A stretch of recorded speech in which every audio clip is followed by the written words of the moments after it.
Mesti dipikirkan bahwa yang bisa menguji konstitusionalitas itu, yang duduk sebagai hakim adalah orang-orang yang punya integritas, moralitas, pengetahuan yang menjadi urusan bangsa, yang dinaskahkan dalam konstitusi. Jadi jangan jadi domainnya si. Ini gue ngomong ini dengan konsekuensi jatah peluang kerjanya orang hukum jadi berkurang. Gue kan juga sarjana hukum. Iya apa-apa. Tapi harusnya begitu. Nah jadi iya memang pelanggar HAM nggak boleh janganlah. Kalau kasusnya belum tuntas, kasusnya belum, negara punya kewajiban untuk menyelesaikan, ya kan. Tapi negara juga bikin agenda pesta itu kan, pesta demokrasi. Terus yang ikut adalah orang yang harusnya diselesaikan gitu segala macam. Tapi ya repot ya. Nanti kita ngomong gini sangkain. Kalau saya sih sebenarnya nggak tiap 5 tahun. Dari dulu saya nuntut kasus orang hilang diselesaikan. Tiap hari. Tapi kalau pendukungnya Prabowo selalu nuduh saya, lu tiap 5 tahun lu ngomong, nggak tiap 5 tahun, lu nya aja baru nanya.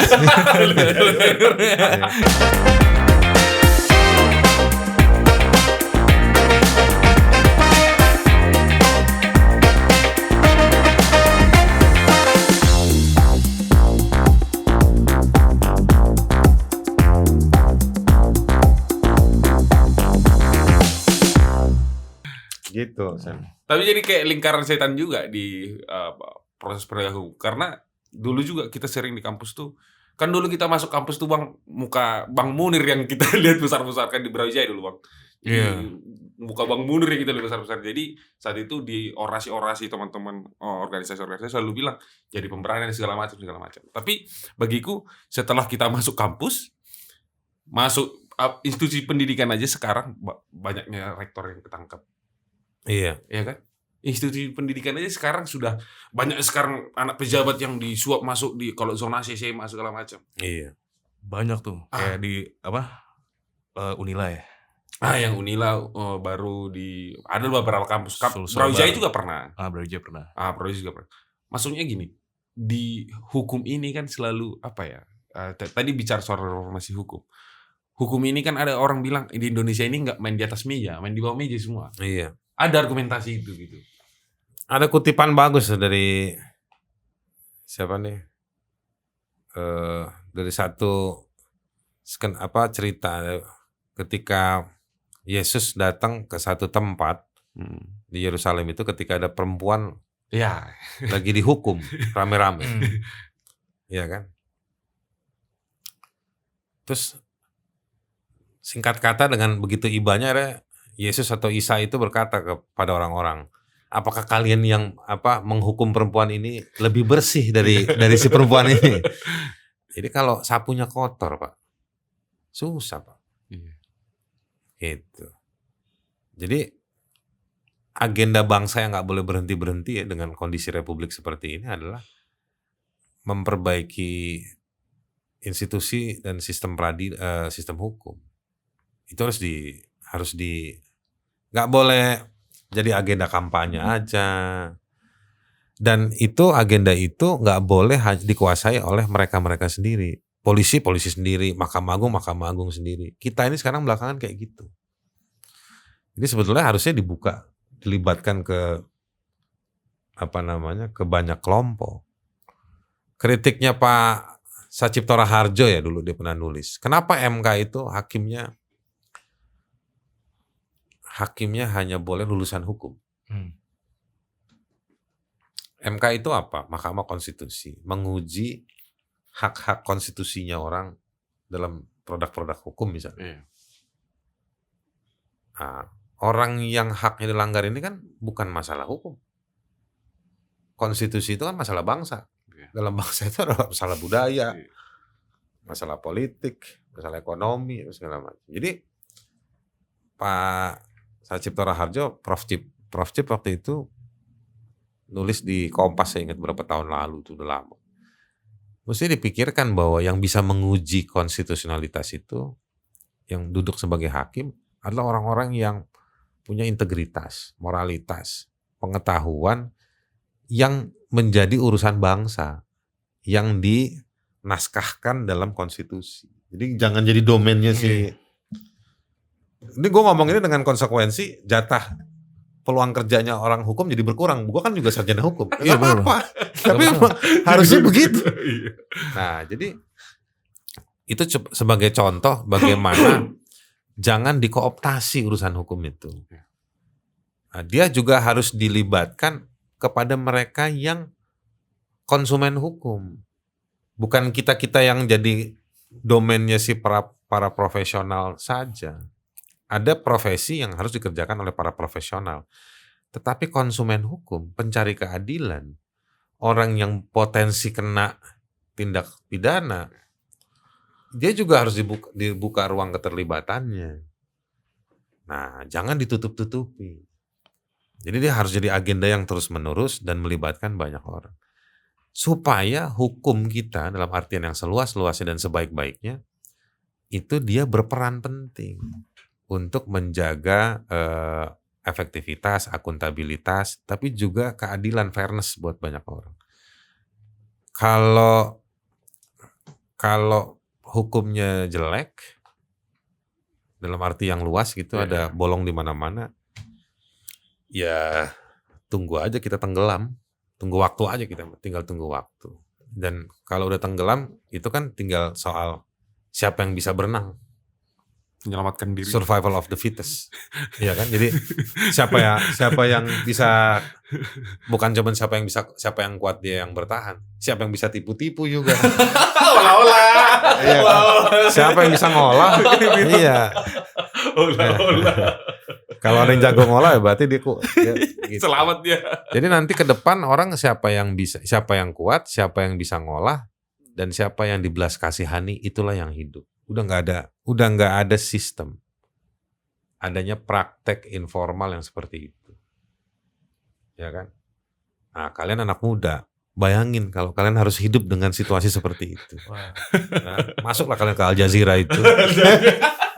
Jadi berita nanti. Oke. Jadi ini Bang segmen selanjutnya. Oke, banyak kali segmennya ini. Iya. Nabung Gua Bang. aja Bang. Nabung juga. Jadi kita ada segmen namanya reaction berita Bang. Oke.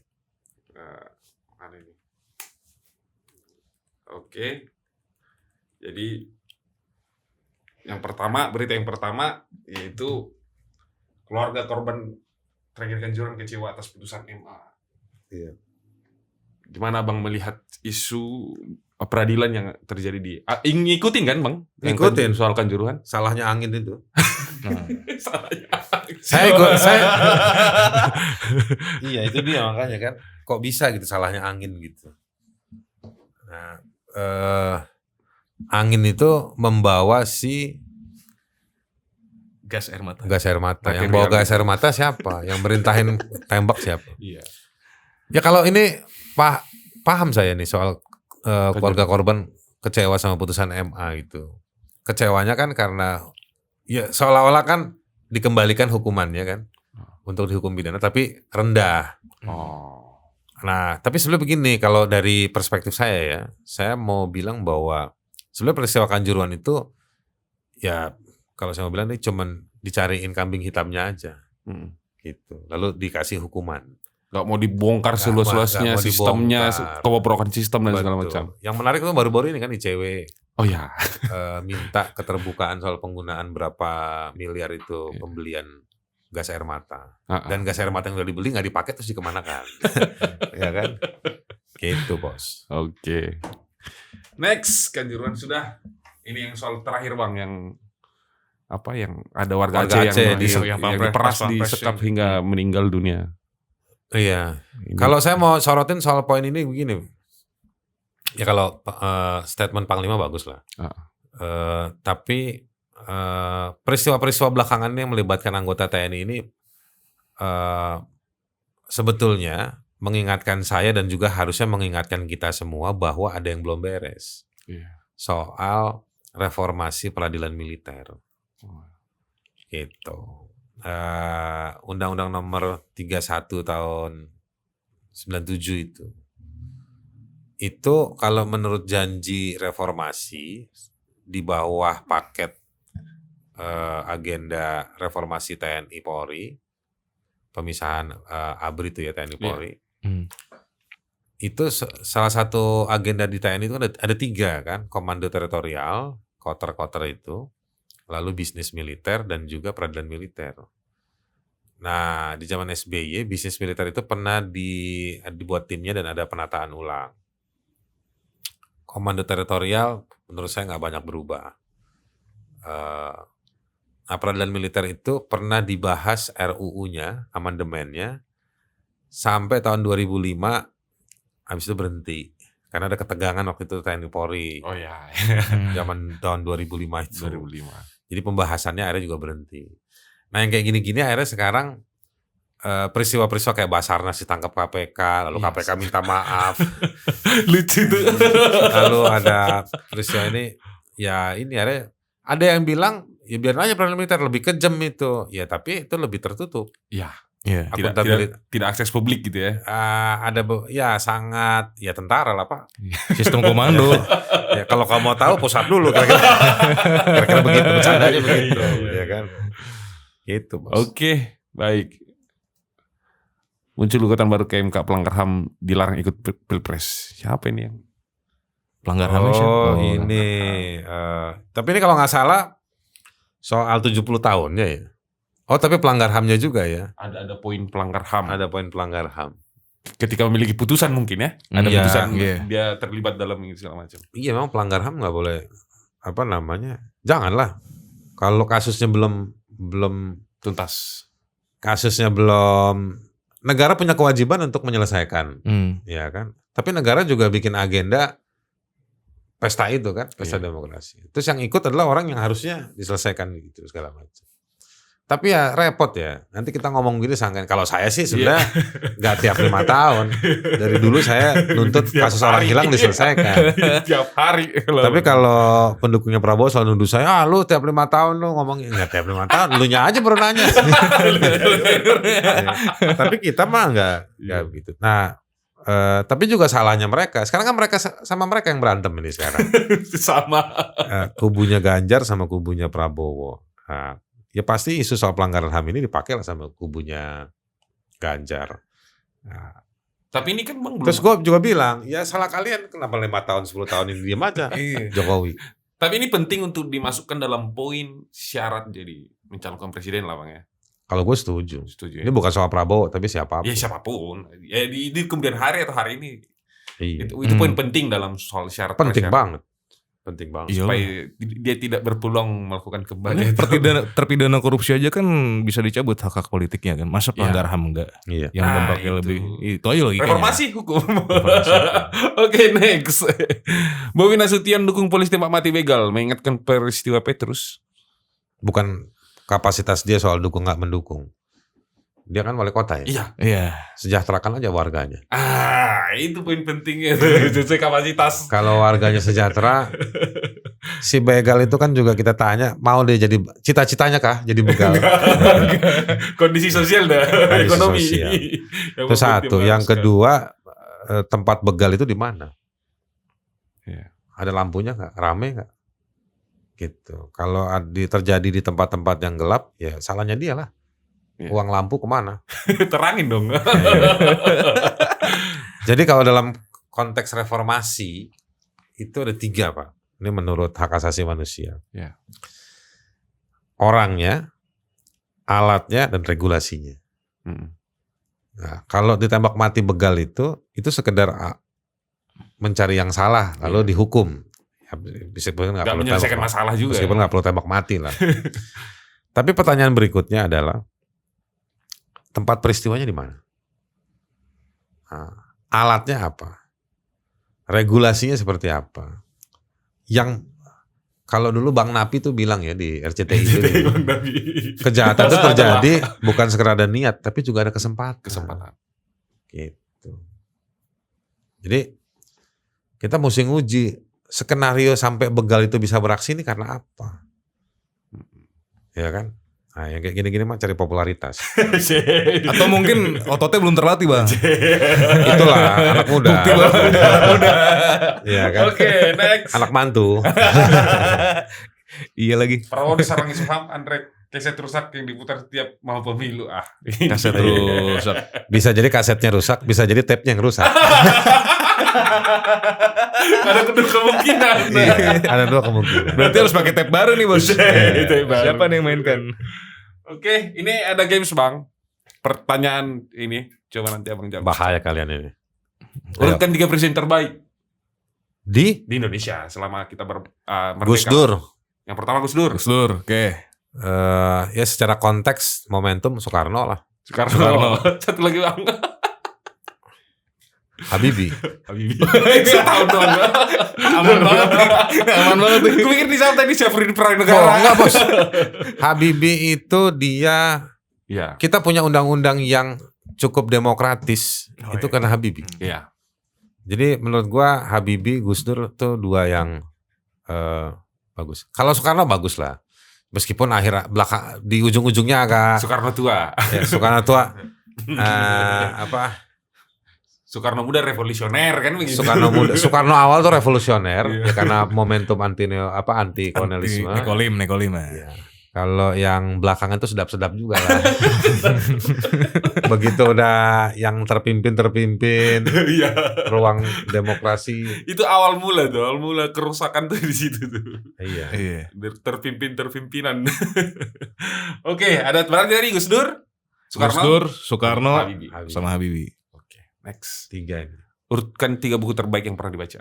Aduh, ini Sebagai referensi juga nanti Bang. Ya kawan-kawan. banyak buku ya. Yang Abang Gua nggak ada kenang lah. buku 3 yang mati-matian gue suka tuh nggak ada. Yang berkesan? Yang berkesan soal argumentasi hukum. Oke. Argumentasi hukum. Lalu ada buku soal apa ini tentang Aristoteles soal metafisika dan logika. Oke. Itu penting itu. Iya. Tema itu 2, argumentasi hukum, Metafisika dan logika. Argumentasi hukum bukunya siapa, Bang? Bukunya ini siapa Pak dosen, lupa lagi gua namanya. Gue baca sampai 3 kali tuh buku. Bagus tuh. Itu aja lah. Sama buku-bukunya Pram lah ya. Si Bumi Manusia ya kan. Iya, gue belum baca semua novelnya Iya. Pram, tapi ada beberapa udah gue baca, bagus. Berarti referensinya Kalau Pram. kata abang-abangan kita, kalau belum baca bukunya Pram, lu nggak boleh ngaku aktivis. Iya.